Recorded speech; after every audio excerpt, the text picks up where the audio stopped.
Alhamdulillah wa salatu wa salam ala rasulillah. Subhanaka la ilma lana illa ma 'allamtana innaka antal alimul hakim wa la fahma lana illa ma fahamtana innaka antal jawadul karim. Les 5 étapes du groupe. Un groupe qui lutte pour la cause d'Allah tabaraka wa ta'ala, pour la hidayah, dans le cadre du verset Walladina jahadu fina lanahdiyannahum subulana. Ceux qui luttent pour nous, nous les guiderons dans nos voies. Donc ce groupe qui lutte pour la hidayah passe par 5 étapes. Quelle que soit la forme de cette lutte, que ce soit un groupe de da'wah ou bien de ruqya ou bien de toute autre activité pour le bien de l'islam. La première étape, c'est la mahabba, l'amour fraternel, l'unité des cœurs dans le groupe. La deuxième étape, c'est les efforts. La troisième étape, c'est le fiqh, le souci, la pensée, la réflexion pour l'islam, pour la réussite du groupe, des objectifs. La quatrième étape, c'est le tawajjuh, se diriger vers Allah tabaraka wa ta'ala. Et la cinquième étape, c'est les épreuves. Avant de rentrer dans les détails, je vais vous dire pourquoi il y a ces étapes. Allah tabaraka wa ta'ala a promis la hidayah pour l'effort. Il y a une condition préalable qui est l'unité des cœurs. Si les cœurs ne sont pas unis, Allah ne va pas considérer les actions de ce groupe. Donc il faut d'abord que les cœurs soient unis. Et ensuite cet effort qu'on fait pour Allah Ta'ala se divise en 3 parties, en 3 composantes. Un effort physique et un effort intellectuel et un effort spirituel. Donc on doit faire l'effort pour Allah, pour la religion d'Allah avec son corps, avec son intelligence et puis avec son cœur, avec le dua.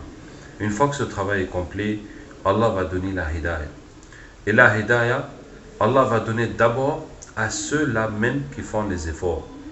C'est eux qui vont recevoir la hidayah, tel qu'Allah dit, ceux qui luttent pour nous, nous les guiderons dans nos voies. Donc nous luttons pour la religion d'Allah, mais c'est nous que Allah va guider en premier. Et la hidayah, c'est l'augmentation de la foi. Et quand on dit qu'Allah va augmenter ta foi, ça veut dire que c'est la même chose que Allah va enlever les créatures de ton cœur. Et ces créatures ne vont pas sortir de ton cœur dans la facilité. Ça va sortir dans la souffrance. Ça va sortir dans la fausse souffrance. Et c'est pour ça que la 5e étape, c'est les épreuves. Donc quand Allah va descendre la hidayah, ça va venir sous forme d'épreuves, sous forme de choses désagréables, sous forme de problèmes qui vont frapper le groupe ou bien les individus, en tout cas des problèmes qui vont toucher une ou plusieurs ou l'ensemble des personnes du groupe. Et c'est ça qui va descendre la hidayah. Pourquoi ? Parce que quand il y a une épreuve, il faut faire 3 choses. La première chose qu'il faut faire, il faut savoir que ça vient d'Allah et l'accepter. Comme disait Abdul Qadir al-Jilani rahimahullah, Ya Allah, ta privation est un don, ton châtiment est une miséricorde et ton épreuve est un remède. Ya Allah, ta privation est un don, quand tu nous prives de quelque chose, c'est pour nous donner mieux que ça. Ton châtiment est une miséricorde, quand tu nous châties de nos péchés, c'est pour nous épargner la malédiction de ces péchés. Et ton épreuve est un remède, quand tu nous éprouves par quelque chose que nous détestons, c'est pour corriger nos défauts. Donc on accepte cette épreuve qui vient d'Allah tabaraka wa ta'ala. Au lieu de faire des reproches, au lieu de regretter, même si on va tirer les enseignements, et on va décider de ne pas refaire les mêmes erreurs, et de s'améliorer, d'éviter les problèmes à l'avenir, mais une fois que le problème est arrivé, on sait que ça vient d'Allah ta'ala, on l'accepte. Et on remercie Allah ta'ala. Comme par exemple, on remercie nos parents pour tous les biens qu'ils nous ont donnés. On remercie aussi nos parents pour toutes les punitions qu'ils nous ont infligées. Et il se peut que les punitions que nos parents nous ont infligées aient été plus bénéfiques que les récompenses qu'ils nous ont données. Et la deuxième étape dans les épreuves, quand on a une épreuve, on sait que ça vient d'Allah, on l'accepte. Deuxièmement, on continue nos travaux. Que ce soit nos adorations ou bien nos efforts pour la religion, notre da'wah, quelle que soit la chose qu'on fait. Donc même si par exemple j'ai perdu mes papiers ou si j'ai un problème, je vais continuer à faire tout ce que je faisais. Troisièmement, quand il y a l'épreuve, on ne demande pas à Allah Ta'ala d'enlever l'épreuve, mais on demande à Allah la hidayah, on demande à Allah la guider. Au lieu de dire, par exemple, j'ai perdu mes papiers, au lieu de prier à Allah, mes papiers, comment je vais faire? On dit, on laisse, on dit à Allah, les papiers, fais ce que tu veux, mais je te demande la hidayah, de sauver les musulmans, de l'égarement, etc., de me guider moi, ma famille, etc., au lieu de parler de mes papiers. Et c'est comme ça que la valeur de ces papiers va sortir de mon cœur, va être remplacée par la valeur de la religion, la valeur de la hidayah, le souci pour la Ummah. Donc c'est la guidée que moi je reçois. Et Allah Ta'ala va accepter tout cet effort, cette souffrance, ce dua, pour guider les gens. C'est pour ça qu'il est extrêmement important dans un groupe islamique qui lutte pour le bien de l'islam de passer toutes les étapes pour arriver à la fin, de ne pas s'arrêter en cours de route. Parce que si on ne réalise pas ces étapes, l'effort sera incomplet et il n'y aura pas la hidayah. Il n'y aura pas la hidayah. En tout cas, même si l'effort est incomplet, on est en train d'apprendre, on est en train de s'entraîner, on est en train de s'améliorer, donc on progresse. Mais si quelqu'un est en train d'apprendre un métier et toute sa vie il apprend le métier, mais il n'arrive jamais à maîtriser le métier pour pouvoir l'exercer, pour pouvoir être productif, pour pouvoir en sortir quelque chose, donc là vraiment, on va dire qu'il a perdu son temps, il a perdu toute sa vie. Comment est-ce qu'on peut passer toute sa vie à s'entraîner et puis sans arriver au but? Donc ça n'a plus de sens. Est-ce que vous voyez? Donc je reviens maintenant sur les étapes.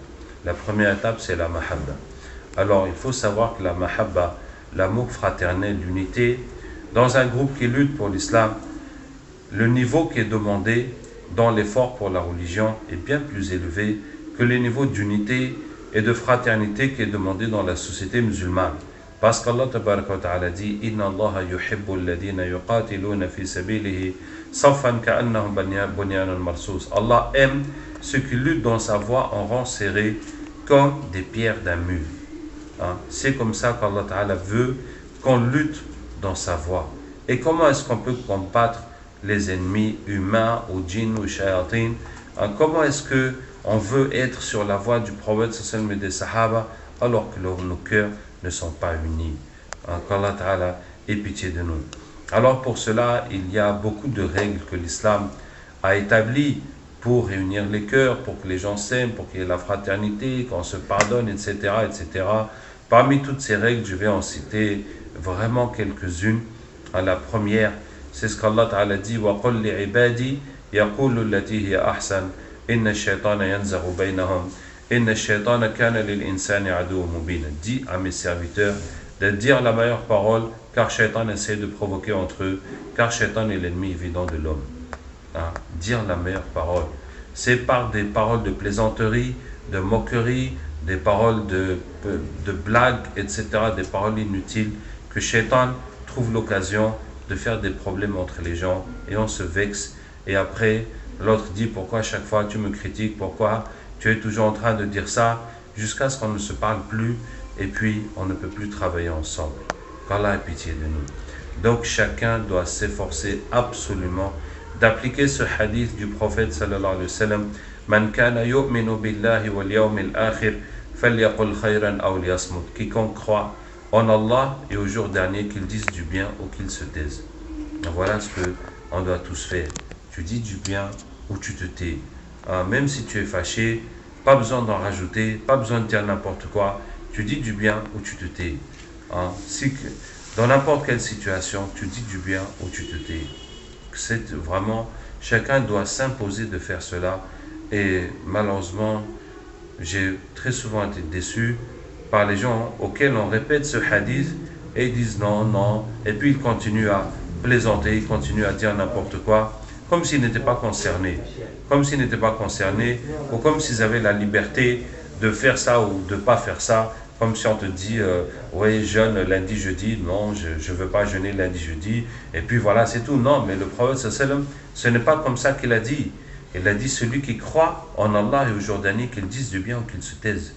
Il n'a pas dit celui qui veut ou celui qui veut gagner un palais dans le paradis. Non, il a posé ça comme une condition de la foi. Donc voici vraiment une condition très importante pour l'unité du groupe, c'est qu'on bannit la plaisanterie et les mensonges, même pour plaisanter, même pour rigoler. Et et les paroles de travers, et les remarques, et pensées, etc. Tant qu'on n'a rien dit, même si on a une mauvaise idée dans sa tête, tant qu'on n'a rien dit, Inch'Allah, ça ne va pas provoquer de dégâts.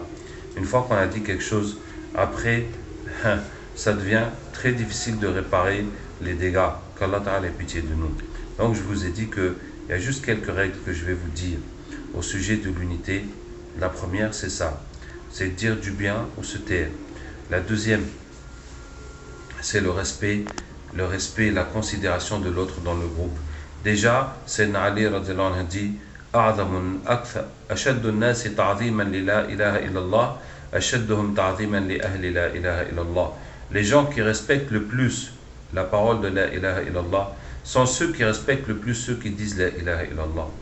Donc si tu ne respectes pas quelqu'un qui dit la ilaha illallah, tu n'as pas respecté la parole de la ilaha illallah. Si tu as méprisé quelqu'un qui dit la ilaha illallah, tu as méprisé cette parole de la ilaha illallah, donc c'est extrêmement grave.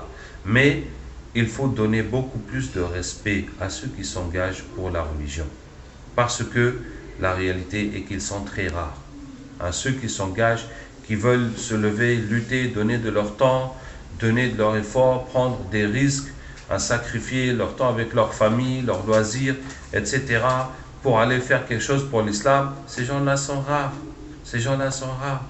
La plupart préfèrent le temps qu'ils ont, regarder la télé, s'asseoir, ou bien s'adonner à leur plaisir, ou passer du temps en famille.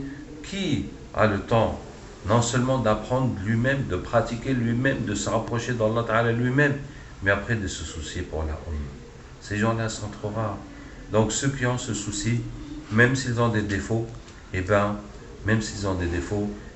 faut les considérer énormément. Et on ne peut pas avoir un groupe de gens parfaits. Cheikh Ilyas rahimahullah, il y en a qui est allé se plaindre à lui que les Qudama dans sa région, il faisait ceci, il faisait cela. Et Cheikh Ilyas a dit, Hadihi ahwaluna, nous sommes ainsi. Au lieu de dire, c'est qui, donne-moi leur nom, je vais les virer, ou je vais vraiment leur tirer les oreilles. Comment ils font ça? Il dit, nous sommes comme ça.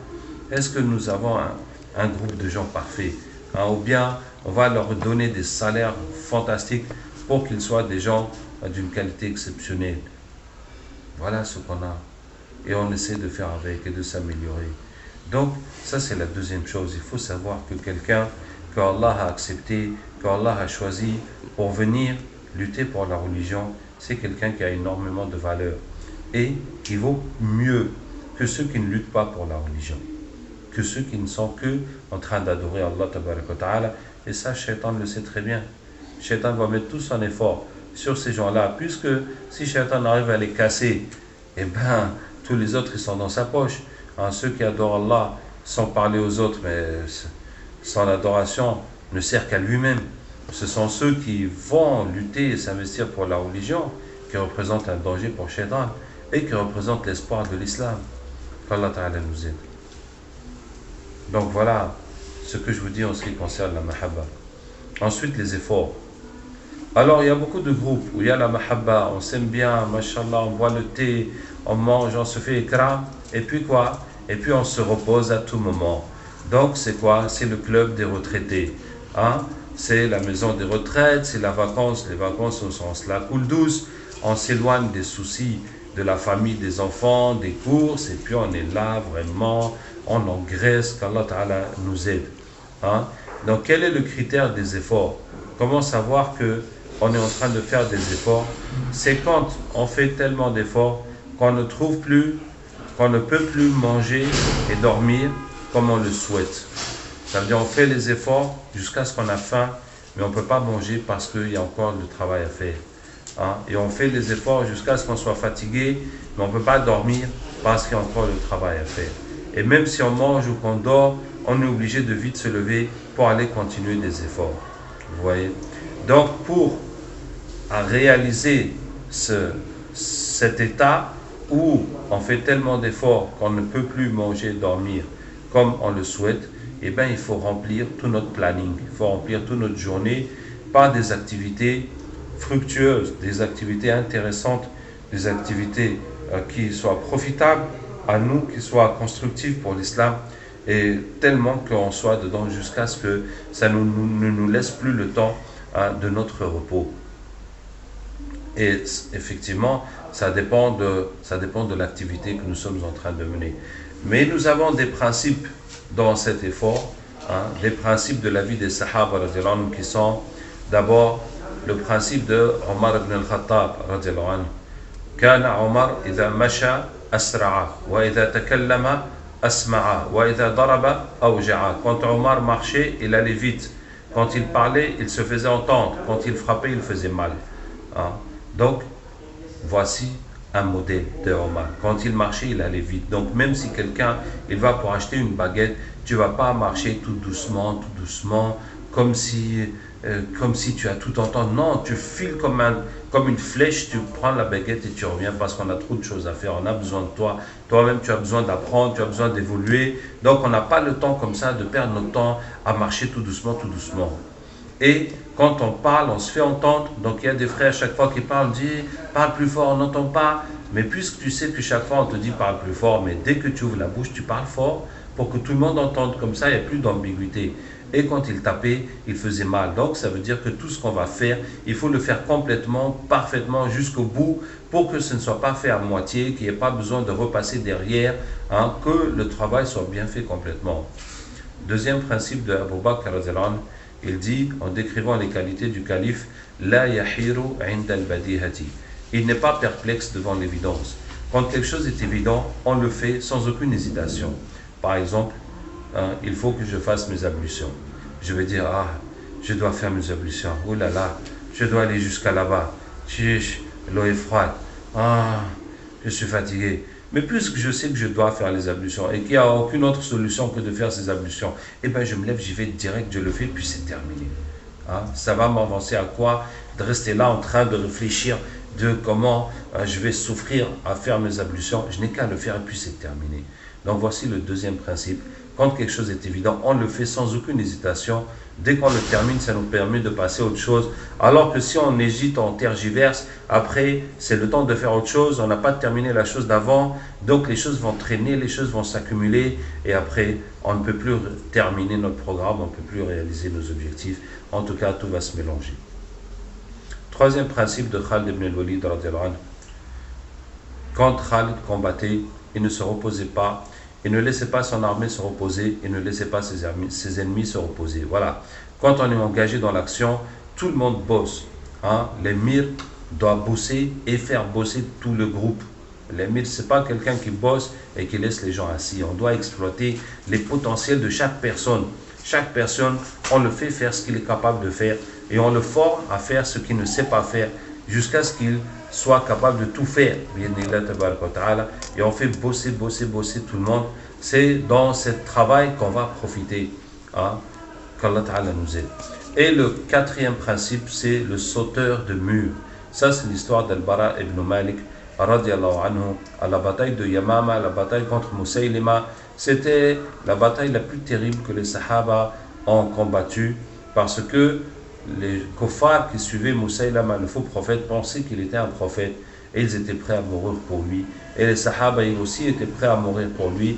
En tout cas, dans cette bataille, les Sahaba étaient 12 000 et les mécréants étaient 100 000. Et à un moment de la bataille, les mécréants ont fui jusqu'à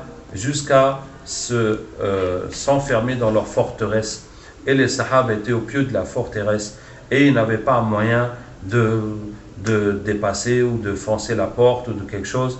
Et donc Al-Bara ibn Malik radiallahu anhu, qui est le frère de Anas ibn Malik, qui est le demi-frère, qui est son frère de même père, est monté sur un bouclier.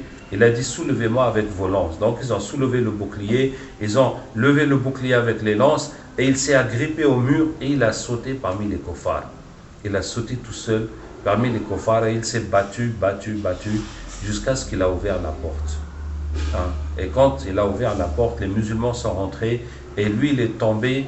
Il avait sur son corps plus de 80 coups de flèches, de sabres et de lances. Et il avait tué 10 mécréants qui étaient autour de lui. Et les musulmans sont rentrés. La bataille a fait rage jusqu'à ce que les musulmans ont su que la seule façon d'arrêter la bataille, c'était de tuer Musaylima. Et 3 personnes sont allées le tuer, dont Wahshi, qui l'a tué avec la même lance avec laquelle il avait tué Hamza. Et Khalid ibn al-Walid, le chef de l'armée, est resté un mois à attendre qu'Al-Bara ibn Malik guérisse de ses blessures pour pouvoir voyager avec l'armée. Donc voici le sauteur de mur. Donc nous avons ce principe. Quand nous luttons pour Allah, on ne connaît pas les barrières. On ne connaît pas les barrières. On ne connaît pas les choses impossibles. On ne connaît pas les choses trop difficiles. On fonce. On demande à Allah et on fonce. Et Inch'Allah, qu'Allah Ta'ala nous aide. Sauter les murs. Allahu Akbar. Et le dernier principe qu'on a dans l'effort, c'est le pousseur de mur. Que signifie le pousseur de mur? C'est dans le contexte de la da'wah du tablir, où un des responsables d'un pays arabe demande à un des chefs du Pakistan pourquoi se fait-il que chez vous le tablir est fort, il est bien organisé, il marche bien, alors que chez nous c'est faible, il y a beaucoup de problèmes. Et le chef lui dit pousse le mur. Il dit chef, comment ça je vais pousser le mur? Alors il y a un Pakistanais qui passe et le chef lui dit toi viens ici, pousse le mur. Et le Pakistanais va, il pousse le mur. Il dit tu vois, chez nous les gens respectent les chefs et ils font ce qu'on leur dit. Vous faites qu'à votre tête. Voilà. On te dit de faire quelque chose, tu es là, pourquoi, comment, et pourquoi tu me dis à moi, tu ne dis pas à lui, etc. On te dit tu exécutes. Il y a un temps pour la shura, mais quand on a pris une décision, on dit tu fais, tu exécutes. Qu'Allah Ta'ala nous aide. Donc voici les principes de l'effort. Ensuite, la troisième étape dans le groupe, c'est le fikr. Le fikr, la pensée, la réflexion, pour atteindre les objectifs du groupe. Et ça passe par deux choses. La première chose, c'est optimiser, améliorer, perfectionner toutes les activités qu'on fait. Donc tous les aspects de notre travail, on réfléchit, chacun là où il est, on réfléchit comment améliorer cela pour que ça aille dans le sens de nos objectifs et qu'on en tire profit, que ce soit fait du mieux possible, etc. Donc ça dépend bien entendu de l'activité du groupe, mais à nous de réfléchir. Je vous donne un exemple comme ça qui me vient en tête. J'étais dans une réunion de l'AGMAO, l'association de la jeunesse musulmane de l'Afrique de l'Ouest. J'étais au séminaire d'ouverture, donc à la cérémonie d'ouverture, on m'a demandé de faire le doua de clôture de la cérémonie. J'ai fait le doua en français. J'ai fait le doua en français parce que, rares sont ceux qui comprennent l'arabe parmi ces gens-là. Et machallah, ce doua en français, quand je l'ai fini, plusieurs personnes m'ont demandé de leur écrire le doua. Et puis, bon, j'ai écrit ce que je m'en rappelais. Et après, j'étais dans un des services du ministère des Affaires religieuses et j'ai trouvé qu'un des responsables avait imprimé ce doua, qu'il était en train de diffuser les copies et de le mettre sur Internet. Est-ce que vous voyez?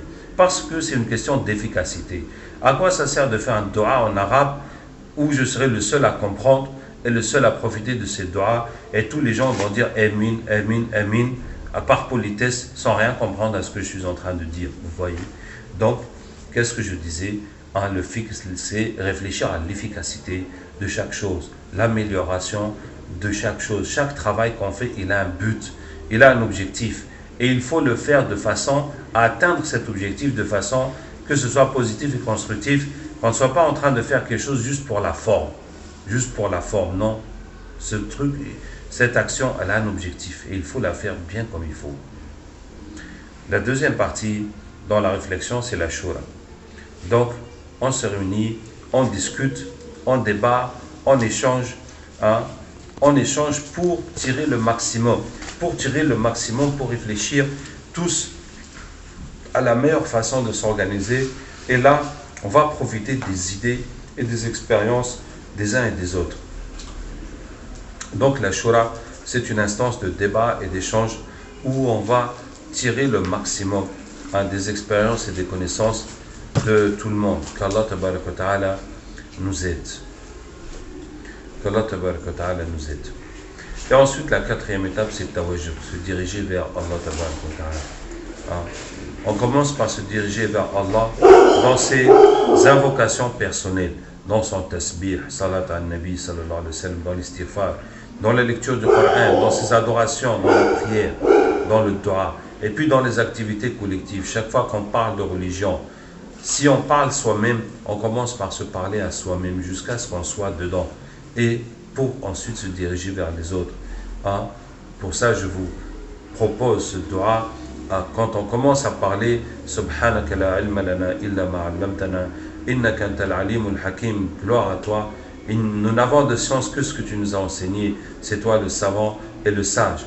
Pour que je me dirige vers Allah tabaraka wa ta'ala, je lui demande sa science, je lui demande sa sagesse, je lui demande ses ouvertures. Et puis, il faut qu'on ait chaque jour un temps de dua collectif. Il faut qu'on ait chaque jour un temps de dua collectif dans le groupe. Parce que si on dit au groupe, les frères, il faut faire des duas, il faut faire des... Les duas, c'est indispensable. Comment est-ce qu'on va œuvrer pour la hidayah, pour la guider des gens, quelle que soit l'activité que nous menons, sans demander à Allah de guider les gens? Ça ne colle pas. Ça veut dire qu'on pense que nous-mêmes, à travers nos actions, nous allons guider les gens, que, en tout cas, le fait de ne pas demander à Allah, quel que soit le domaine, ça veut dire que dans notre cœur, on sent qu'on n'a pas besoin de lui. Et effectivement, c'est quand l'homme se retrouve coincé, tel qu'Allah Ta'ala nous dit, ceux qui sont dans la tempête, dans la mer, où il lui arrive un malheur, c'est là qu'il commence à supplier Allah, parce que c'est là qu'il sent qu'il a besoin d'Allah, mais dès que son malheur est passé, il oublie comme si c'est rien passé. Parce qu'il ne voit plus qu'il a besoin d'Allah. Alors que nous avons toujours besoin d'Allah pour tout, et particulièrement pour la hidayah. Pour la hidayah pour nous-mêmes et pour toute la ummah. Et nous devons arriver à cela, adorer Allah tabaraka wa ta'ala, la façon qu'on supplie Allah en état de crise, là où tu as un problème très très très grave, et tu vas prier Allah de t'aider, on doit être constamment dans cette étape pour la hidayah. C'est ça qui est demandé d'une façon constante pour la hidayah. Je n'ai pas besoin de vous expliquer l'état des musulmans et des non-musulmans dans le monde pour savoir que nous sommes en état de crise.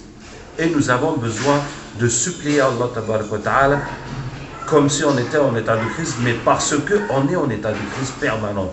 Donc même si aujourd'hui tout se passe bien et qu'on n'a pas de problème, etc., eh bien on doit supplier Allah. Et si demain on se retrouve chassé de l'endroit où nous sommes et on va dormir dehors, c'est là qu'on se rappelle que, oui, il faut qu'on prie, il faut qu'on lise Yassine, il faut qu'on se réunisse, il faut qu'on fasse quelque chose. Et alors, même quand on dort et que tout va bien et qu'il y a assez de manger et qu'il n'y a aucun problème matériel, la crise est là. Combien de gens aujourd'hui sont morts pour aller en enfer? Combien de musulmans sont morts sans dire la ilaha illallah? Combien de péchés ont été commis aujourd'hui? Tout cela est montré, exposé au prophète sallallahu alayhi wa sallam, et le prophète sallallahu alayhi wa sallam s'attriste et souffre de voir les péchés de sa communauté. Donc nous sommes dans la crise. Même s'il y a des bonnes nouvelles, on est toujours dans la crise. On n'est pas sorti de la crise. Et on doit prier Allah tabaraka wa ta'ala de cette façon-là tous les jours. Et donc tous les jours, il faut qu'il y ait un temps de dua collectif. Alors, la façon de le faire, il y a plusieurs façons de le faire. Je vous en propose 3.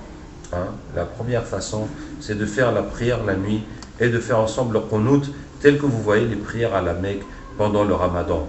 En tout cas, les tarawih qu'on fait pendant le Ramadan, les Sahaba faisaient ça toute l'année, même si ce n'est pas forcément en groupe comme pendant le Ramadan, mais ils faisaient souvent aussi par petits groupes. En tout cas, c'était toute l'année. Donc, tant qu'on est dans le groupe, on peut le faire et puis faire le dua qunut pour demander à Allah Ta'ala de nous aider dans tout le travail que nous faisons. Une autre formule, c'est de lire Yassine à chacun et puis de faire dua collectivement. Une autre formule que les Sahaba faisaient, c'est de s'asseoir en cercle et de faire dua chacun à son tour. Et cette vraiment formule est connue et pratiquée chez les Sahaba, et c'est une chose qui a pratiquement disparu de la Ummah, et je vous invite vraiment à le faire. Vous allez voir que c'est un très grand bienfait spirituel et aussi pour la fraternité. Donc après l'étape du tawajjuh. Donc l'étape du tawajjuh, il faut que ça devienne quelque chose de permanent dans le groupe. Qu'on est en train de se diriger vers Allah tabaraka wa ta'ala en permanence, comme si on a une affaire très grave, comme s'il y a quelque chose de très grave, et puis qu'on est en train, sans qu'on a besoin de te rappeler, de supplier Allah ta'ala tout le temps, de régler ce problème. Effectivement, notre problème, c'est la hidayah, c'est la guidée de la ummah, et pour ça, il faut qu'on soit en état d'alerte permanent. Qu'Allah ta'ala nous aide. Et la 5e étape, je vous dis, c'est les épreuves. Donc quand on fait ces étapes, Inch'Allah, il y aura des épreuves tous les jours. Il y aura des épreuves tous les jours. Et ces épreuves quotidiennes, ça va être pour nous une amélioration, un progrès, un changement quotidien, pour qu'on s'améliore, qu'on se rapproche d'Allah Ta'ala Et cette amélioration, cette souffrance, cette patience pour Allah tabaraka wa ta'ala, ce sera la cause de la hidayah, de la guider pour les gens et de l'avancée de notre travail. Subhanakallahumma wa bihamdika, nashhadu an la ilaha illa anta nastaghfiruka wa natubu ilayk. Subhana rabbika rabbil izzati amma yasifun, wa salamun ala al-mursalin walhamdulillahi rabbil alamin.